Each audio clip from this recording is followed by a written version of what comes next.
Hey there, my name is Shane Craddock, and this is the Inner Edge podcast, where I share a different take on how to lead and live a sustainable high-performance life. Over the course of different episodes, I'm going to challenge the belief that tension, stress, and struggle are essential to success and creativity. My experience is that there's an easier way, there's a better way, and indeed there's an essential way that we need to explore for the times that we live in. So let's go ahead, let's jump in and explore. Hi there, I hope you're keeping well wherever you're listening to this particular episode. This week, one of the things that I did in my work was I started an 8-week program that I run for organizations interested on sustainable high performance and kind of scaling their approach, both in business, but also in their life. It's called Leadership. And I'm running it with with a tech company. There's about 25 senior leaders inside this fast kind of scaling company. Sharp people, very capable, all busy. And I guess there's pressure as well in that. And like everybody, doing their best to do a good job, but also maybe finding it difficult at times to juggle everything, and not just kind of in work, but also just kind of bringing their best to their personal life, their home. And one of the cornerstones in the very first foundational workshop, which was done yesterday, as I'm recording this podcast, that we focused on, we weren't talking about strategy or even particularly complex leadership frameworks, anything like that, or even execution stuff, really. It was, one of the key elements was around an S word, state, your state of mind, your state of being. And here's something that I found that most leaders and performers miss in the modern world, is that your state of mind is a variable in everything that you do. Every meeting you're in, every decision you make, every hire or fire you make, every email you send, every conversation that you bring home. But most leaders, performers, if you look at their behavior and what they actually do, they obsess more about the outer game while often ignoring the inner game. They try to improve results while still operating from high stress or high tension. But the truth is, if you look at it really closely enough, what you'll see is that outcomes, results follow your state, especially over the medium to long term. So if you're somebody, and I guess you probably are if you're coming into a podcast like this, if you're thinking of, okay, how do I get better results in what I do, in my entire life, every aspect of my life? Most people, again, if you watch them, what they will actually do versus, I always watch what they do, not what they say. And I do the same thing with myself. I've often caught myself out thinking, no, I'm saying one thing, but I'm doing the opposite. Most people, what they'll do is they look for new tactics,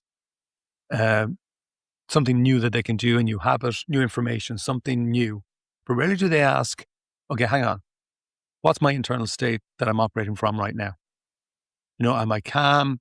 Am I clear? Am I creative? Am I actually taking proper action? Or am I reactive?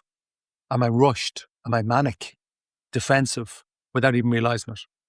Because ultimately, if you think about it, your state, which is also your level of charge or your mood, it drives the quality of your thinking, your perception.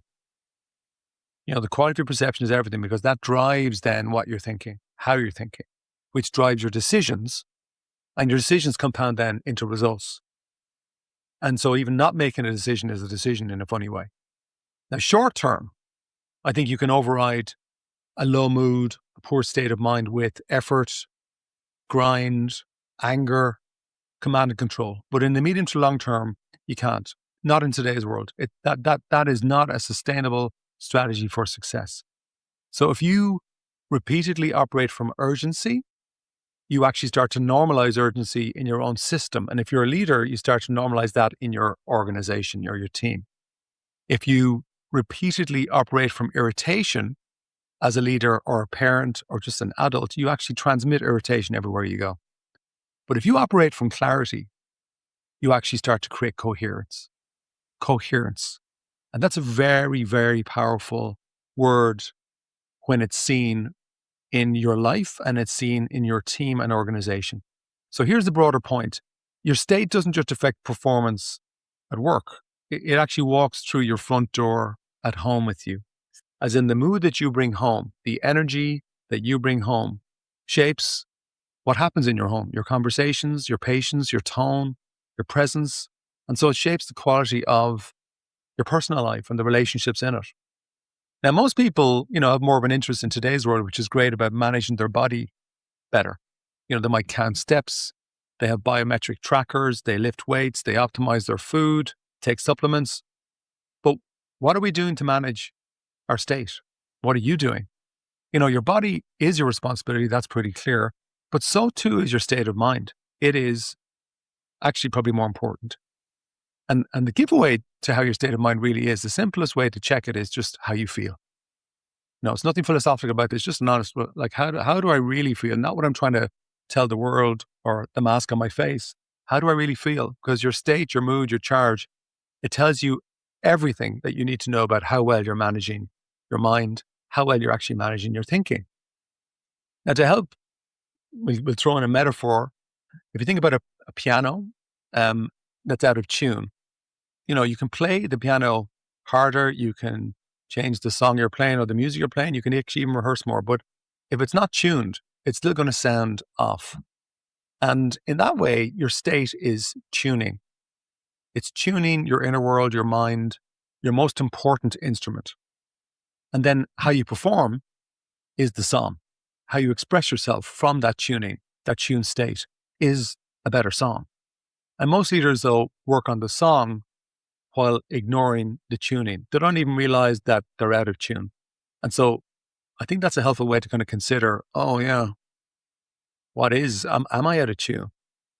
I have had, this is something, if you know me and you're listening to me, you'll know that I will go on ad nauseum about state, mood, and everything else. And there's different angles on state. Maybe some we'll share more over the coming time here in the podcast, because I still find that even when I'm talking to people about state, people that know me well, they'll often misinterpret it in terms of just being positive, upbeat. And it's not just that. It's about understanding your energy, the energy underneath. What's it really like? I recall a CEO client, really driven, smart, ambitious leader. They lead a very significant company. But when we first spoke, the reason we spoke was because he said he felt stuck, which is a common phrase that I hear increasingly from really smart people. But there was no awareness of his state. There was no awareness of the fact that it was going up and down like a yo-yo. There was no awareness of when it was down, there was this viral effect, contagion effect into the people in his organization. So just through talking about it, expanding, I suppose, and trying to make it relatable to him, he started to realize, this is the significant variable. So initially, when he started to realize it, he'd often cancel a really important meeting or even take a day off just to reset his level of charge. He might go to the gym, take a break. This guy would never have done that before. Now, since then, like over recent times, he's just become much better at prioritizing his state, physically, mentally, emotionally, even spiritually. And so as a result, he doesn't need to take as much time off or cancel many meetings, but he's very sensitive to being aware of how his inner world, his inner charge, mood, energy, state impacts his level of thinking and then ripples out. But he's also aware of it with regards to the people around him. Now, you can take a different metaphor in the same thing and maybe think of soil. You can plant amazing world-class seeds, but if the soil is dry, compacted, and just not right, the growth becomes inconsistent. And in a way, then, state is soil. Your ideas, your best ideas, are seeds. And I guess execution is water. So if the soil is healthy, as in it's calm, stable, grounded, upbeat energy, growth becomes more reliable and better. It mightn't be instant, but it is much more predictable, and it's going to be more sustainable, and you're going to get a better result. And I think if we even stretch the metaphor a little bit, you could say that you don't just influence your own soil, you actually influence the climate around you. So if your state is off, if it's tense, angry, irritated, people around you feel it in your work, in your sport, in your life. And if your state is scattered, manic, teams ultimately will fragment as well. But if your state is grounded, you're calm, clear, centered, people actually around you get into that coherence. You become the tuning fork. You are the tuning fork. And then people start to tune into you unconsciously, and they stabilize almost without realizing it. That's the mark of a great leader. People will say, just being around that person, that man or woman, you just would kind of get clear, you calm down, you just feel better when you're with them as opposed to feeling the opposite. So state is contagious. It's silently contagious, and it's much more important than a virus, because if it's wrong, it literally can kill an organization and actually kill your quality of life. So let's bring it into you. Actually, sorry, before I'm going to give you some questions. Before I do that, just a little heads up. I've mentioned before that I'm starting to use Substack a lot more. So I'm going to put that in the show notes here. And at the moment, it's free. At some point, it's going to become paid. But there's a lot of really good stuff. If you like what you're hearing here, there's some other angles and different elements. Writing is one of my favorite things. I can go deeper on Substack than a lot of other things that I do. But if you like this, maybe check that out. You might like the same thing. So some questions for you. What state, be honest with yourself now, what state over the last 90 days have you been modeling consistently? Like not what you wanted to do, not what you thought you'd intend to do, but what have you actually brought into your life, into your work? Like what state is really going on? And the second question is, what results in your work, in your personal life, are mirroring that state? And just look honestly, like where, when your state is, if it's been off, where has that rippled into your work and life? Maybe you might blame other people, but really I think the better thing is look at yourself. And, if it's been good, where is that mirrored as well? Look at your conversations, look at momentum. And third question is, if you treated your mental state with the same level of priority and importance as maybe you treat your physical health, what would change? Would you protect your sleep differently? Would you be less on electronic devices as much as you are? Would you protect and guard your thinking differently? Would you stop yourself from spiraling downwards into negative thinking? Would you take more mental pit stops during the day? Would you choose better inputs in terms of what you read, videos you watch, audios you listen to? And I think simple as those questions are, look at what you're actually doing versus what you're actually saying you're doing. So I think the key point I suppose I'm pointing to today is your state of mind, your state of being, your charge is a key variable in everything. And it's not just about performance. This is about parenting. It's about partnership, relationships. It's about culture in your business. It's about your health. It's about sales. It's about sport. It's about decision making. It comes into absolutely everything.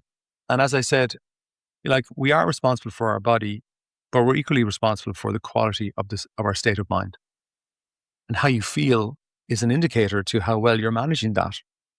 And if you want better outcomes, better results, more money, more quality of life, more fulfillment, my suggestion, actually it's more than that, my key advice is learn how to stabilize your state of mind first. Because when you do that, you think better, you lead better, you relate better, and then you build and create better.